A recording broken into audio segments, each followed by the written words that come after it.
오늘 준비한 사건은 한 남성의 참담한 심경이 담겨 있는 메모로 시작합니다. 읽어보시면 메모의 곳곳에 남아있는 이 남성의 깊은 절망감을 느낄 수 있는데요. 안타깝게도 이 남성은 수많은 의문과 의혹을 남기고 4개월 뒤 시신으로 발견됩니다. 오늘은 한 남성의 다 밝혀지지 않은 의문의 사망 사건에 대한 이야기를 전해드리도록 하겠습니다. 2021년 3월 3일 충북 청주에 있는 한 원룸 건물에 건물주가 찾아옵니다. 세입자가 오랜 시간 동안 연락이 되지 않아서 직접 찾아오게 된 거죠. 사실 건물주가 여기까지 온 건 세입자의 연락 두절 때문만은 아니었어요. 한두 달 전부터 입주민들이 이상한 악취가 난다 이런 말을 계속 반복적으로 해왔던 거죠. 그런데 그렇다고 건물주가 타인의 집에 함부로 들어갈 수는 없잖아요. 그래서 경찰을 부릅니다. 사는 사람이 연락두절, 알 수 없는 악취. 사실 어느 정도 좋지 않은 일이 벌어졌음을 직감했을 것으로 보여요. 경찰 입회하에 건물주는 조심스럽게 문을 열었고요. 경찰이 원룸 안으로 들어가서 내부를 확인하는데 여기서 충격적인 장면을 보게 되죠. 침대 위에 마치 불에 탄 듯 새까만 남성의 시신이 있었던 겁니다. 이 남성은 45세의 남성 최장훈 씨였어요. 시신이 새카맣게 되어 있었던 건 부패가 많이 진행된 상태였기 때문이었습니다. 사망하고 시간이 꽤 오래 지난 걸로 보였어요. 변사 사건이 발생하면서 과학수사대와 구급대가 곧바로 현장에 도착했고요. 수사가 시작됩니다. 당시 이웃 주민들이 막 방진복을 입은 사람들, 앰뷸런스까지 오는 걸 보고 살인사건이 난 줄 알았었다고 해요. 사실 부패가 너무 심해서 부검을 하고서도 정확한 사인을 밝혀낼 수가 없었어요. 추정하기로는 스스로 목숨을 끊은 것으로 추정을 했었습니다.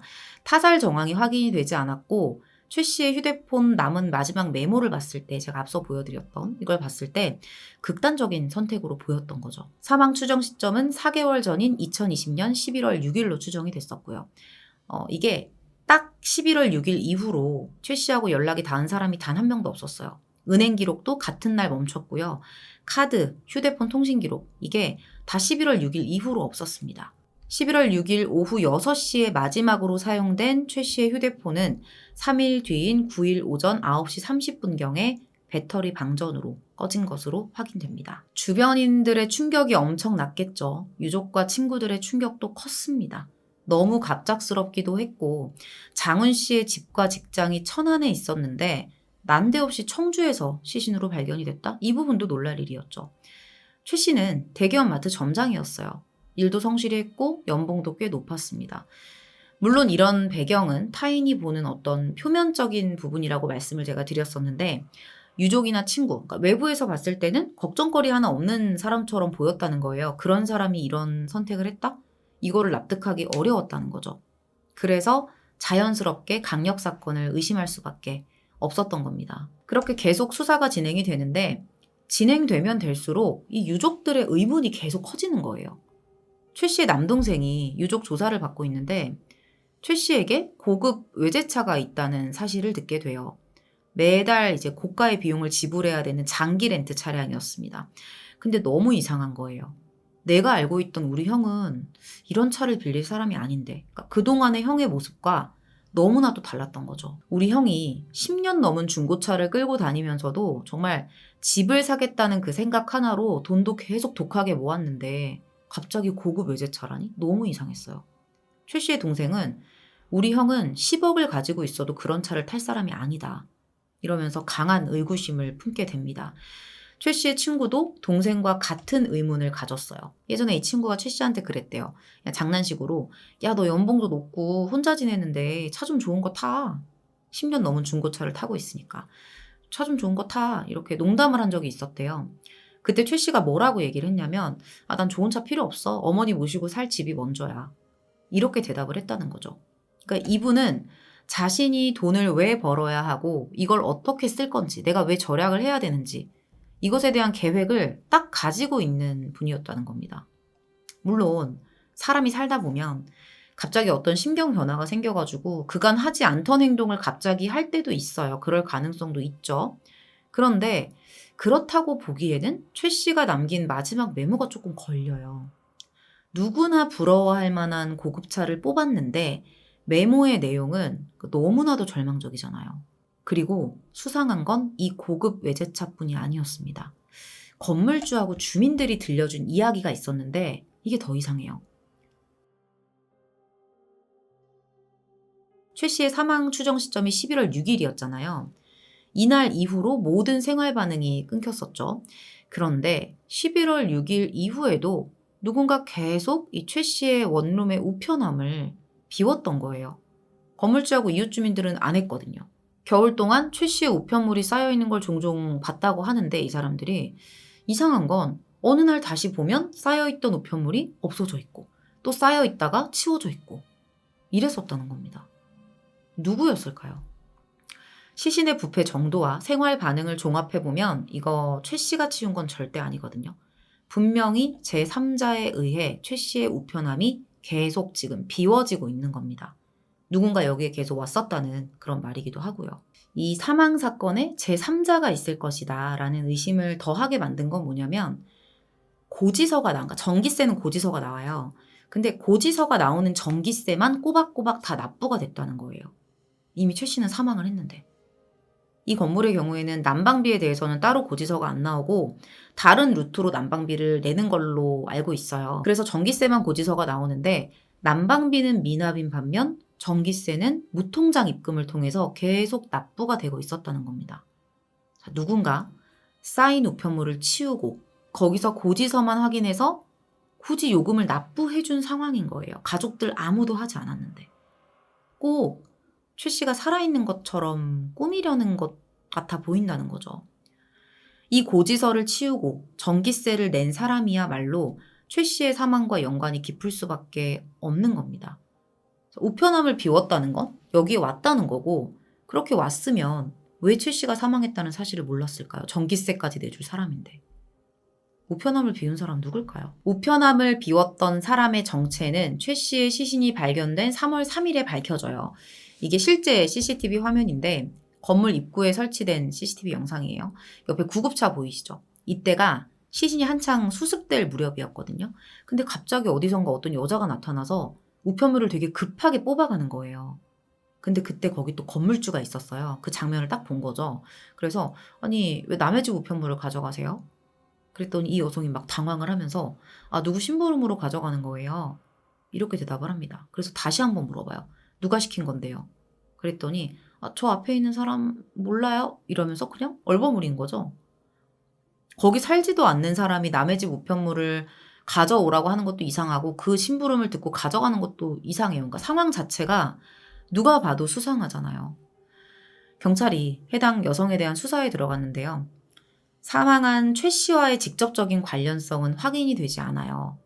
그런데 이 여성이 어떤 여성 무당의 강한 추종자이자 신도라는 사실이 밝혀지면서 또 다른 인물 하나가 모습을 드러냅니다. 우편물을 뽑았던 그 여성이 광적으로 따랐다는 무당은 강 씨였어요. 그리고 이 사람이 사망한 최장훈 씨와 연인 관계였던 거죠. 유족들은 무당 강 씨가 최 씨의 죽음에 깊게 관련되어 있다고 강하게 주장했습니다. 거짓말로 최 씨를 속이고 가진 모든 것을 빼앗았다는 거예요. 유족들은 최 씨가 강 씨를 만난 이후로 모든 게 바뀌었다고 분노했어요. 자, 지금부터는 제가 경찰 수사 내용, 그리고 수사 과정에서 나왔던 최 씨의 휴대폰 기록, 그리고 언론 취재 내용을 통해서 드러난 사실을 종합해서 강 씨와 최장훈 씨 두 사람의 첫 만남부터 사망에 이르기까지의 시간들에 대해 전해드릴게요. 이 두 사람이 처음 만난 건 최 씨의 어머니의 천도제를 통해서였습니다. 2019년에 최 씨가 정말 극진히 모시던 어머니가 돌아가셨고 가족들이 49제 이후에 천도제를 지냈는데 이게 강 씨를 통해 진행됐던 거예요. 무당이었잖아요. 그런데 이 무당 강 씨가 천도제 이후로 최 씨에게 개인적으로 연락을 하는 거예요. 접근을 했던 거죠. 그런 시간들이 지나면서 두 사람이 결국 연인 관계로 발전을 했는데 당시에 최 씨가 노총각이었어요. 근데 주변 사람들, 뭐 동생한테 나 이제 늦가기 아빠 될 것 같아 이러면서 되게 좋아했었다고 합니다. 형보다 동생이 먼저 결혼했었는데 동생도 형이 이제 연애를 한다고 하니까 되게 기뻐했었대요. 근데 이 기쁨이 그렇게 오래 가지는 못했습니다. 물론 교제 초기에는 여느 연인들과 다르지 않았어요. 잘 사귀었어요. 근데 시간이 가면 갈수록 무당 강 씨가 최 씨에게 점점 이상한 말을 하는 거예요. 저는 이 내용을 쭉 정리하면서 무당 강 씨가 최 씨의 가장 약한 부분만 파고들어서 거짓말을 했다는 생각이 들었거든요. 여러분들은 어떻게 생각하시는지 좀 궁금해지네요. 무당 강 씨의 말. 재수 씨, 그러니까 최 씨 남동생의 아내죠. 그 재수 씨가 너희 엄마 죽으라고 기도를 했다. 너희 가족이 불순한 의도를 가지고 있어서 어머니가 그렇게 돌아가신 거다. 이게 진실인지 여부를 떠나서 이런 말들을 가지고 최 씨와 가족들의 사이를 슬슬 이제 이간질하기 시작한 거예요. 보통의 관계였다면 어떻게 그런 헛소리를 하냐 하면서 이렇게 화를 내거나 그냥 무시하고 넘겨버릴 말들이었지만 최 씨는 그런 걸 판단할 수 없었습니다. 이미 강 씨에게 푹 빠져 있었어요. 한마디로 강 씨가 했던 이런 말도 안 되는 이간질의 소리를 그대로 받아들였던 걸로 보여요. 최 씨 입장에서는 내가 정말 너무나도 귀하게 여기고 사랑했던 엄마잖아요. 목표가 엄마하고 함께 살 집을 사는 거였는데. 그런데 그런 엄마를 죽으라고 기도를 했다는 것에 대해서 동생들을 용서할 수가 없었을 거예요. 사실관계 파악과는 상관없이. 강 씨가 그걸 파고들었던 거죠. 강 씨에게 그런 말을 듣기 시작하고부터 최 씨의 태도가 돌변했대요. 남동생에게 일방적으로 인연 끊자 이렇게 통보를 하고 가족들과의 모든 연락을 차단해버립니다. 일단 최 씨가 강 씨의 말에 의해서 가족들과 멀어진 상황이 된 거예요. 이렇게 최 씨를 가족들로부터 멀어지게 만든 무당 강 씨는 더 강력한 수단을 쓰기 시작합니다. 그게 임신이었어요. 강 씨가 최 씨에게 당신 아이를 임신했다. 이러면서 막 초음파 사진을 보낸 거예요. 최 씨는 너무 기뻤습니다. 태명을 동훈이로 짓고 강 씨를 동훈 엄마로 저장했어요, 휴대폰에. 근데 이거 다 거짓이었던 거죠. 아예 임신이라는 것 자체를 하지 않았었고요. 지인의 초음파 사진을 도용해서 임신한 척 최 씨를 속였던 거죠. 강 씨는 이렇게 최 씨의 약한 고리를 파악하고 그걸 집요하게 파고들었습니다. 돌아가신 어머니에 대한 마음, 행복한 가정을 꾸리길 바라는 마음, 이런 걸 이용한 거죠. 그렇게 최 씨는 서서히 강 씨에게 장악됐고요. 그때부터 강 씨가 진짜 본색을 드러내기 시작해요. 지금까지는 그냥 밑작업에 불과했어요. 무당 강 씨는 병원비부터 생활비, 여러 가지가 있었겠죠? 산부인과 갈 때 써야 될 비용이다. 뭐 내가 몸이 안 좋다. 여러 가지 핑계를 대면서 최 씨에게 돈을 받아갑니다. 근데 이게 작은 돈이 아니에요. 몇만 원, 몇십만 원의 수준이 아니었습니다. 송금한 돈 중에는 수천만 원이 넘는 거액도 있었어요. 그리고 예상대로 그 최 씨 명의의 그 고급 외제차 있잖아요. 이게 강 씨 짓이었습니다. 최 씨가 타던 게 아니었어요. 거기다가 카드까지 넘겨받아서 썼대요. 이런 강 씨의 계속된 요구에 결국 최 씨는 10년 넘게 다니던 그 좋은 직장까지 그만둡니다. 그러니까 퇴직금까지 마련해서 강 씨에게 보내줘야 될 정도였던 거죠. 그러니까 가장 건드리면 안 되는 돈까지 지금 강 씨가 건드린 거예요. 퇴사 이후 최 씨는 고정 수입이 없어진 시점에서 재산까지 정리하면서 강 씨의 요구를 들어줍니다. 퇴직금 날리고 가진 거 날리고 재산까지 정리한 거예요. 그동안 모아서 만들어 놓은 나의 재산. 강 씨의 요구에 응하기 위해서 친구에게까지 돈을 빌렸고요. 여러 곳에서 무리하게 대출까지 받아가면서 끝없이 강 씨에게 돈을 보내요. 진짜 돈 뜯어내면서 사람 인생 말려가는 범죄자들 보면 진짜 욕도 아까워요. 그렇게 그런 시간들을 보내면서 이 최 씨가 강 씨에게 보냈던 금액이 이건 자료에 따라 조금 다르지만 최소 3억 5천에서 5억이었다고 합니다. 최 씨가 원래는 30평대 아파트에서 살았단 말이에요. 근데 강 씨를 만나고 나서 작은 원룸으로 살림이 쪼그라들어요. 사막 무렵에는 원룸 월세 30만 원도 못 내서 건물주를 피해 다니는 처지까지 몰렸었고요. 정말 이은혜의 버금가는 쓰레기죠. 당시 최 씨의 문자 내용을 보면 밥을 사 먹을 돈조차 없다는 내용도 있었어요. 그럼에도 강 씨, 그리고 존재하지도 않는 자신의 아이를 위해 모든 걸 바친 겁니다. 제가 이분의 성격을 알 수는 없지만 그동안 살아왔던 모습, 보여줬던 모습을 보자면 돈을 쓸데없는데 절대 안 쓰고 자신의 목표를 정해두고 차곡차곡 모으면서 성실하게 사는 분이란 말이에요.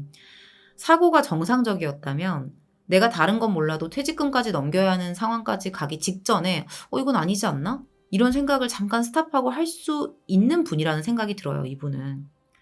가평 계곡 사건 때도 그랬고 이런 피해를 당하시는 분들이 어디가 모자라거나 생각을 할 줄 모른다거나 그래서 당하는 게 아니거든요. 상대가 작정하고 정말 약한 점을 파고들고 가스라이팅을 본격적으로 하기 시작하면 내가 왜 이런 판단을 했지? 내가 왜 저런 요구를 들어주고 있지? 이걸 본인이 하게 된다니까요. 최 씨도 강 씨의 이런 심리적 지배에 그대로 당했던 것으로 보이고요.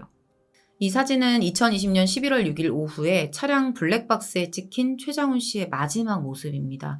차를 주차하고 홀로 원룸으로 향하던 최 씨가 이때 강 씨에게 마지막 메시지를 보냅니다. 내 모든 걸 쪽쪽 빨아먹은 악마가 강 씨인데도 그걸 그렇게 판단하지 못하고 있다는 생각이 들지 않으세요? 과거의 최 씨의 모습을 생각해보면 어떻게 이럴 수 있지? 가족들이 정말 황당할 수밖에 없는 거예요. 이렇게 메시지를 보낸 최 씨는 강 씨와 1분 23초의 짧은 통화를 끝으로 4개월 뒤 시신으로 발견됩니다. 이 모든 이야기들에 대해서 강 씨는 뭐라고 설명을 했을까? 강 씨는 최 씨의 죽음에 대해서 거짓 임신은 인정합니다. 그러면서도 그 사망과 본인과의 관계를 강하게 부인해요. 일단 최 씨가 나한테 돈을 보내준 거는 그냥 자기 의지로 보낸 거다. 나는 절대 죽으라고 한 적 없다. 그리고 임신했다고 거짓말을 했던 건 최 씨의 마음을 잡으려고 그랬던 거다. 그가 사망했다는 사실도 시신 수습 당일에서야 알았다. 발견 당일에 여동생과 함께 있었고 최 씨와는 11월부터 연락이 끊어졌었다. 아니 그러면 자기 남자친구인데 연락이 4개월 동안 안 되잖아요. 근데 그 집에 들어가 볼 생각은 안 하고 고지서만 가져가서 전기세를 내줬다는 거잖아요. 그리고 발견 당시 자신의 추종자 여성에게 우편물을 가져오라고 지시를 했던 건 내가 아니라 내 여동생이었다. 그러니까 렌트카 고지서를 가져오라고 시켰던 거래요. 전기세에 대해서는 대신 납부를 했던 사실은 인정을 하지만 최 씨가 다른 곳에 가 있는 줄 알고 내준 거다.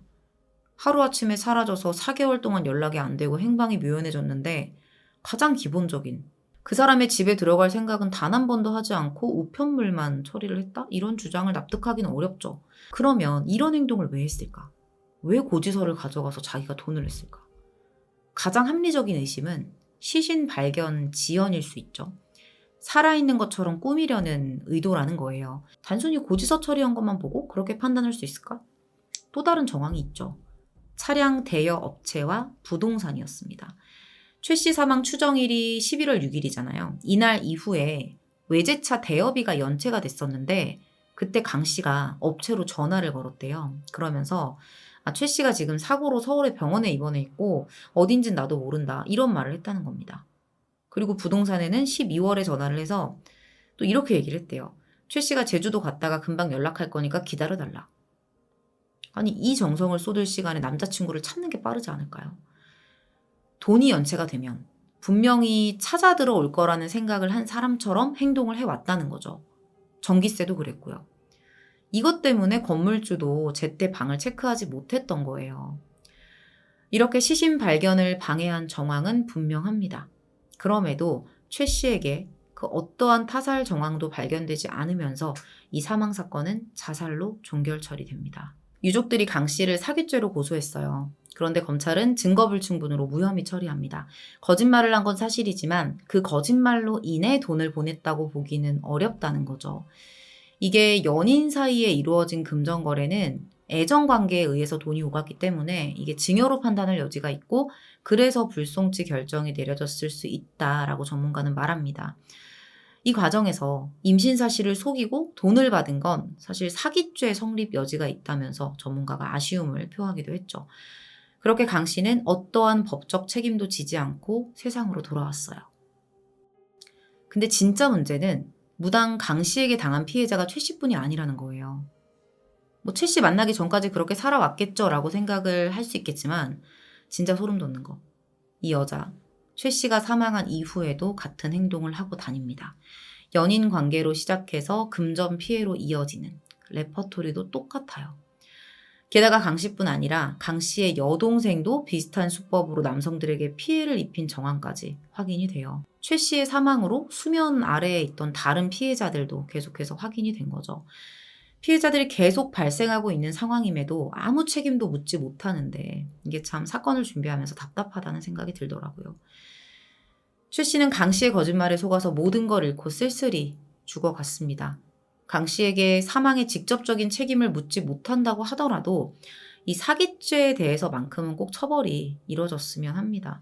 그렇지 않으면 제2, 제3의 비극이 되풀이될 수밖에 없겠죠. 지금도 그러고 있으니까요. 현재 강 씨는 이름을 바꿔서 여전히 무당으로 활동 중이라고 합니다.